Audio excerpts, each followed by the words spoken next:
evening, I'm Joe Tessitore alongside Teddy Atlas, and we welcome you to the Staples Center in downtown Los Angeles, California for tonight's main event. 6 rounds in the middleweight division between Sugar Ray Robinson and the marvelous one, Marvin Hagler. Sugar Ray Robinson's making his way to the ring right now, puffing out his chest, glaring with those eyes, and taking a big stride to his destination of glory. Marvin Hagler is making his way to the ring with a determined giddy-up in his step.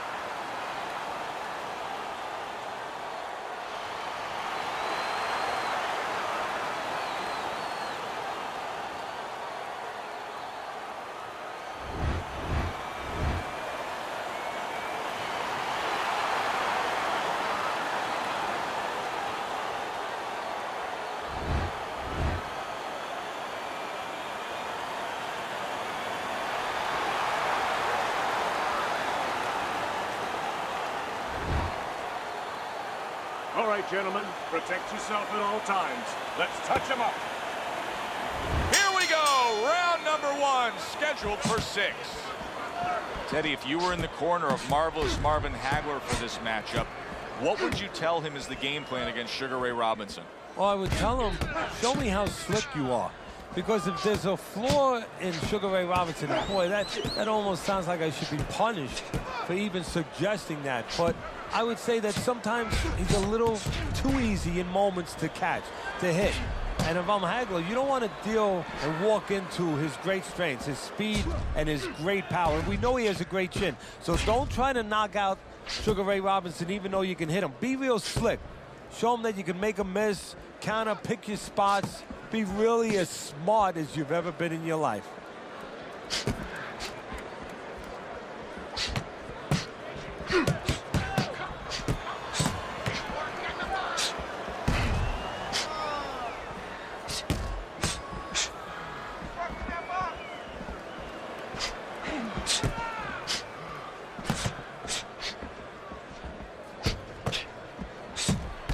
Well-targeted counterpunch by Ray.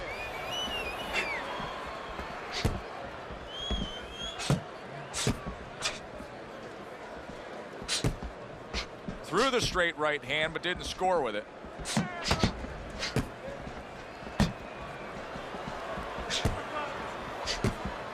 "90 seconds to go here in this round."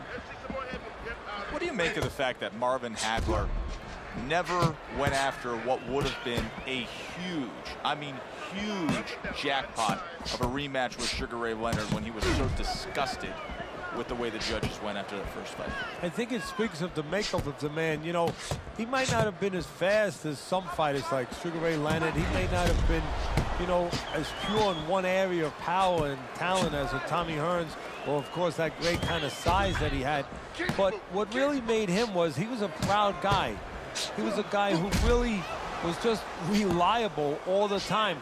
And he felt completely betrayed by the system.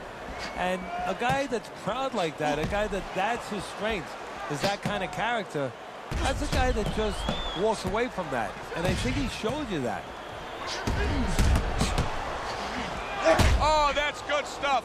Firing right back with one of his own. Good work by Sugar Ray Robinson.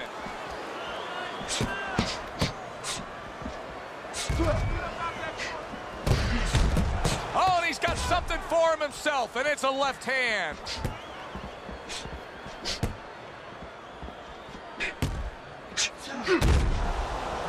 Last 10 seconds.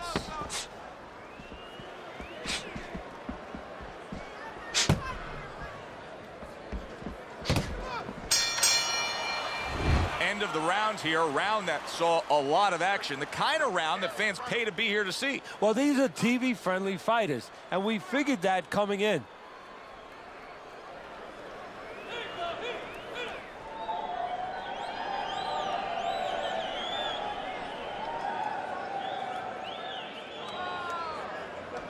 Okay, you're doing good. You're doing good. Keep it up, all right? Very good. Very good. Get on that. Get on that.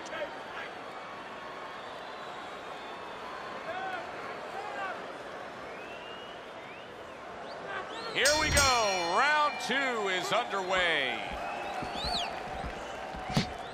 He tried to nab him up top, but was unable to connect.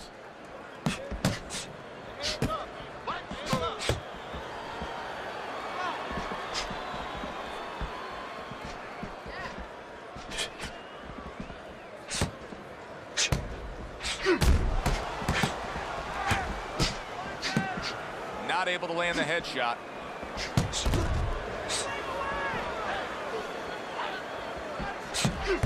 And a smart counterpunch by Hagler. He just missed that shot up top. Back in September of 1980, Marvin Hagler finally was able to nail down the crowns that had eluded him earlier when he won the middleweight title by defeating Alan Minter. And as many times has been the case with Marvin Hagler, he had to go on the road to do it. Now that fight was stopped from a cut eye. And the fans there, Minter's fans back in the UK, they didn't take a liking to it. Hagler couldn't even celebrate winning the world title. No, actually, his people and other people in the ring had to cover him from the barrage of bottles that were being thrown into the ring. You know, he had to fight his way out of the ring as well as he had to fight his way into the ring.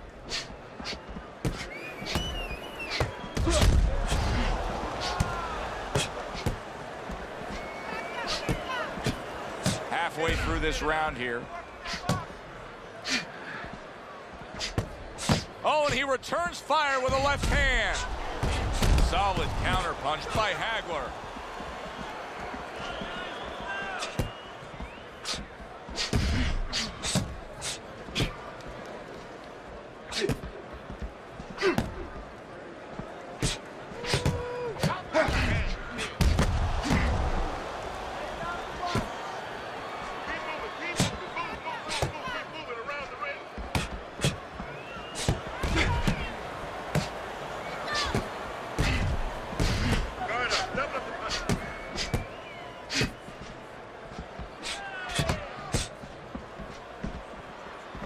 A headshot blocked.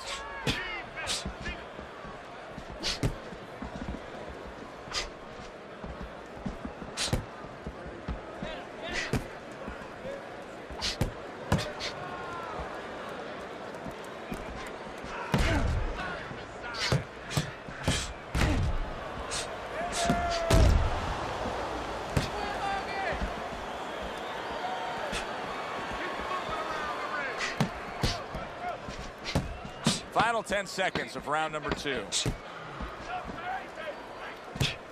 What a great job. He gave one right back in return. Nice work by Sugar Ray Robinson. So it's the end of the round.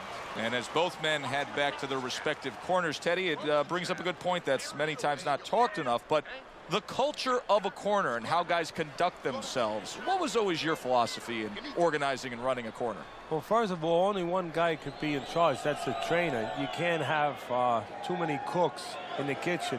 It has to be organized like anything else. And you have to have calm people.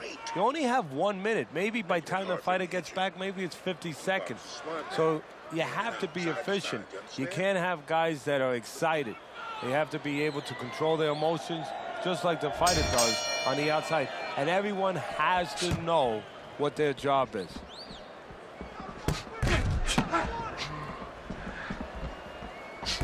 Get those hands up. One.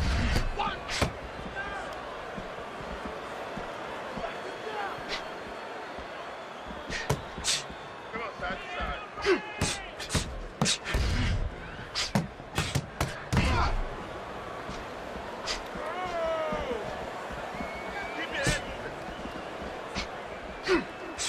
It is unbelievable to sit back and just watch what these guys are willing to give and to take.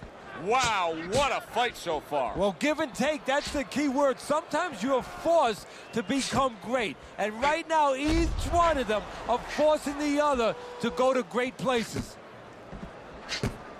Hagler's proving to be elusive. Marvin Hagler, of course, associated with Brockton, Massachusetts, best known as the home of the Brockton blockbuster Rocky Marciano. But he was actually born in Newark, New Jersey back in 1954. What a fight. What a great great non-stop action fight this has been.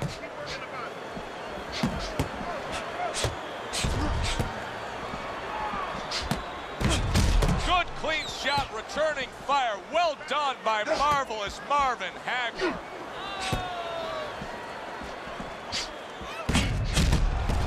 Well-placed counterpunch by Hagler. Teddy, there are opportunities that are here for him, aren't there? Yeah, counterpunch opportunities, because he's got an opponent who's walking in a little bit. Now he has a chance to start to chuck something back at him a little. A stinging counterpunch after some fine defense by Hagler. Able to dismiss his opponent's shots and then comes back with an uppercut.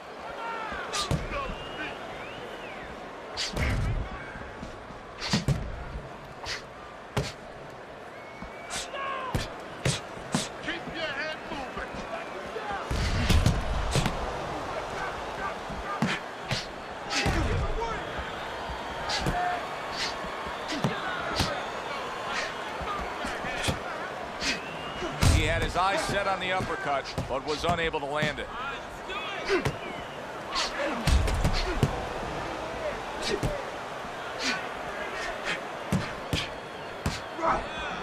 You can see he's trying to score up top, but off the mark there.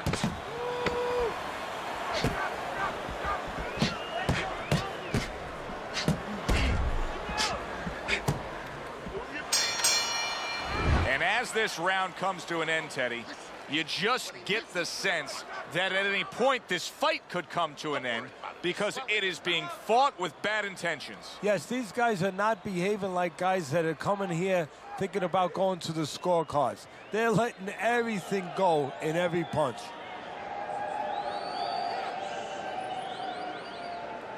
Keep that head moving.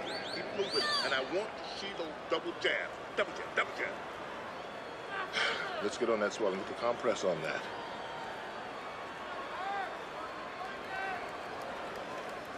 So as the bell sounds, we put to bed the first half of this fight, and we are underway with a new round.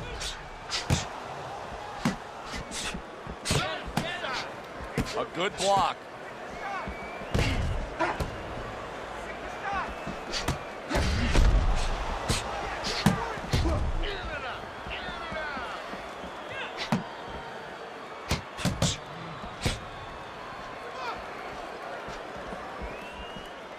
Sugar Ray Robinson's got to deal with a cut on his cheek right now. The good news is it's below the eye, but still it could get nasty as the fight progresses. Sugar Ray Robinson, so quick, so elusive, so well balanced on the outside. Sugar Ray Robinson's opponent is saying to himself, I can't believe this. Every time this guy throws, it seems like he lands. He's very judicious with his work. Yeah, and that's not by accident. You know, that's his temperament. And he has that kind of temperament. If you went out with the guy, you talk to the guy, you know, he thinks before he says things. He doesn't just, you know, let his mouth go. He doesn't just let his hands go. He lets them go when he thinks he should.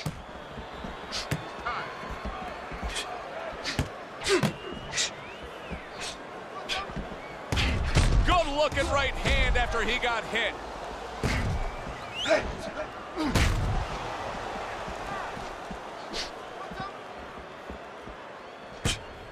Hagler's got no head movement whatsoever. I mean, this is a very easy target to hit here. No, if it wasn't for his opponent snapping his head back with his jab, there'd be no head movement at all. But that's not the kind of head movement that you're talking about. He should be doing it on his own, getting away from the punches. But Joe, if you haven't been taught it, it's not going to show up suddenly the night of the fight.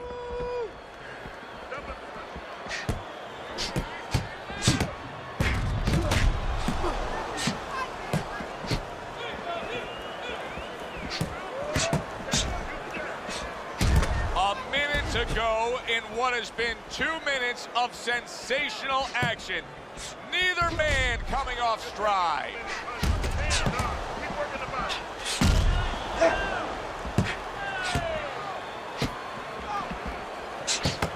Teddy, this is one of those moments where you just wish you could pick up the phone and call up the world and say, tune in. Everybody should be watching this, right? I have a cell phone. I might do that right now. Start dialing.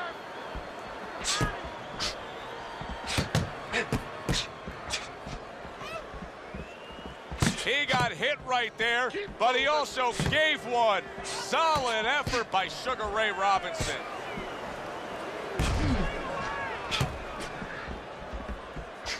And a sharp counterpunch by Hagler.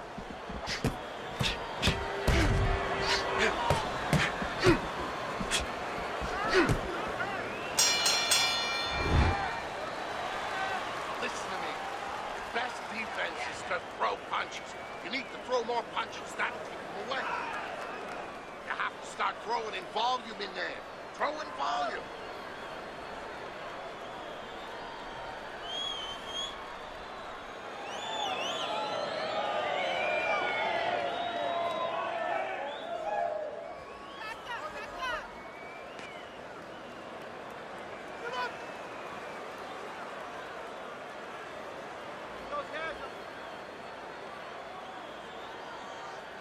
Round number 5 has arrived. Missed the target with that hook. Blocks the headshot.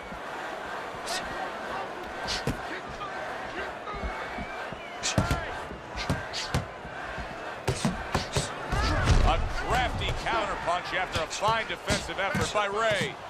Oh, and look at this, Teddy, wasting no time getting to know each other. No, they came right to the center ring, said hello.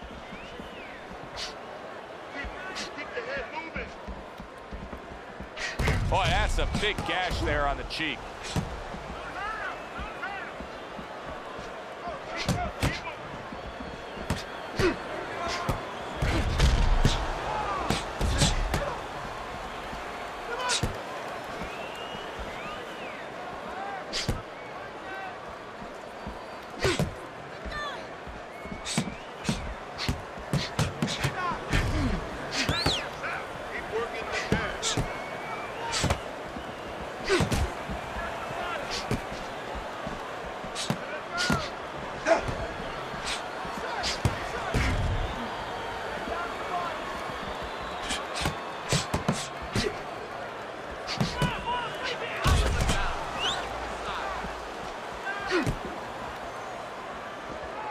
Frustrating his opponent with great defense.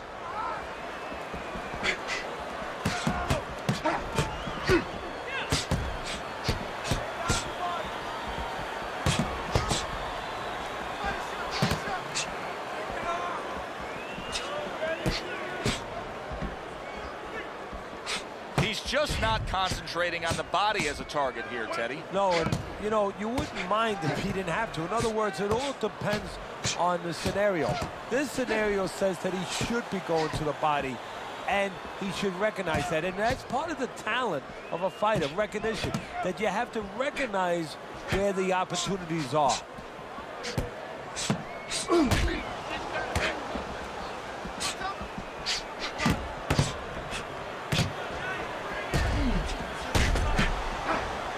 Took a shot, now he gives a left.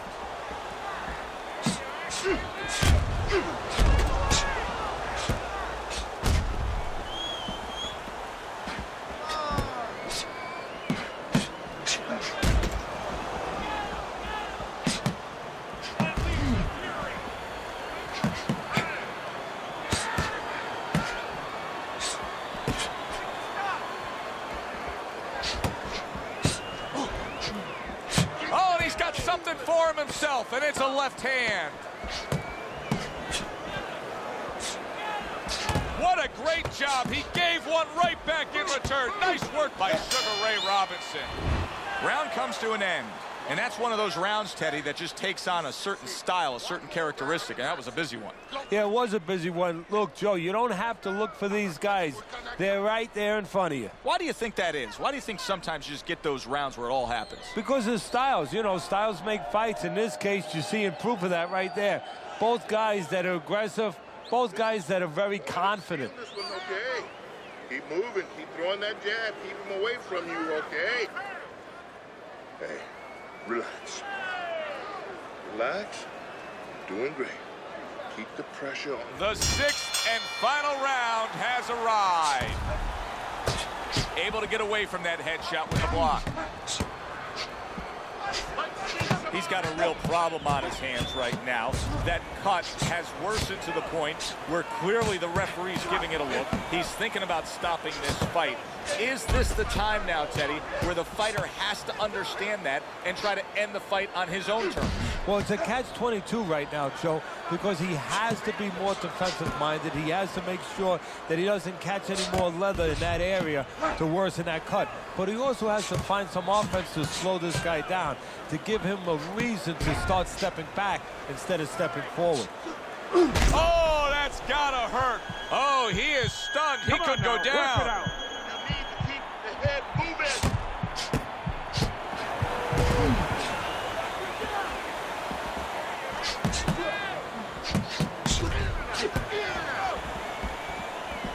Halfway through what is one of the best rounds you'll ever see. Just great action. No, it's unbelievable. I mean, if you love roller coasters, you go to an amusement park. If you want to see left hooks, right hands, every direction, great chins, great endurance, great heart, you come to this fight. You stay right here. Now that's some fine work right there by Sugar Ray Robinson.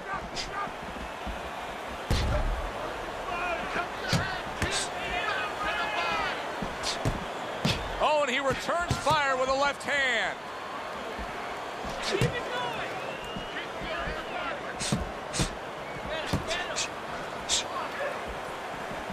Well, he missed that right. Good block by Ray. Excellent counterpunch by Hagler.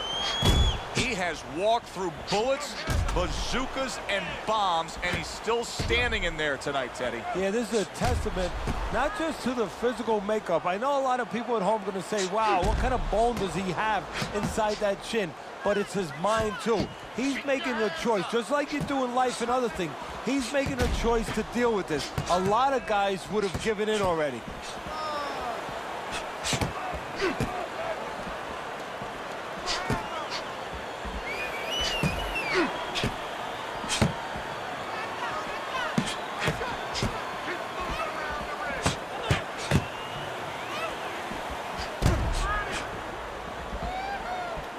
Blocks the headshot.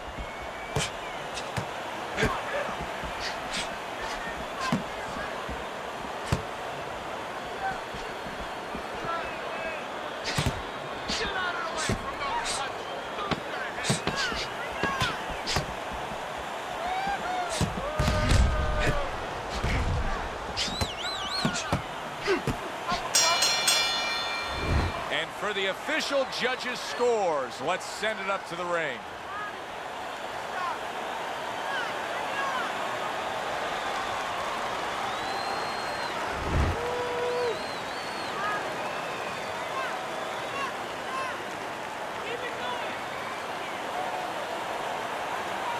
Sugar Ray Robinson's your winner by split decision tonight.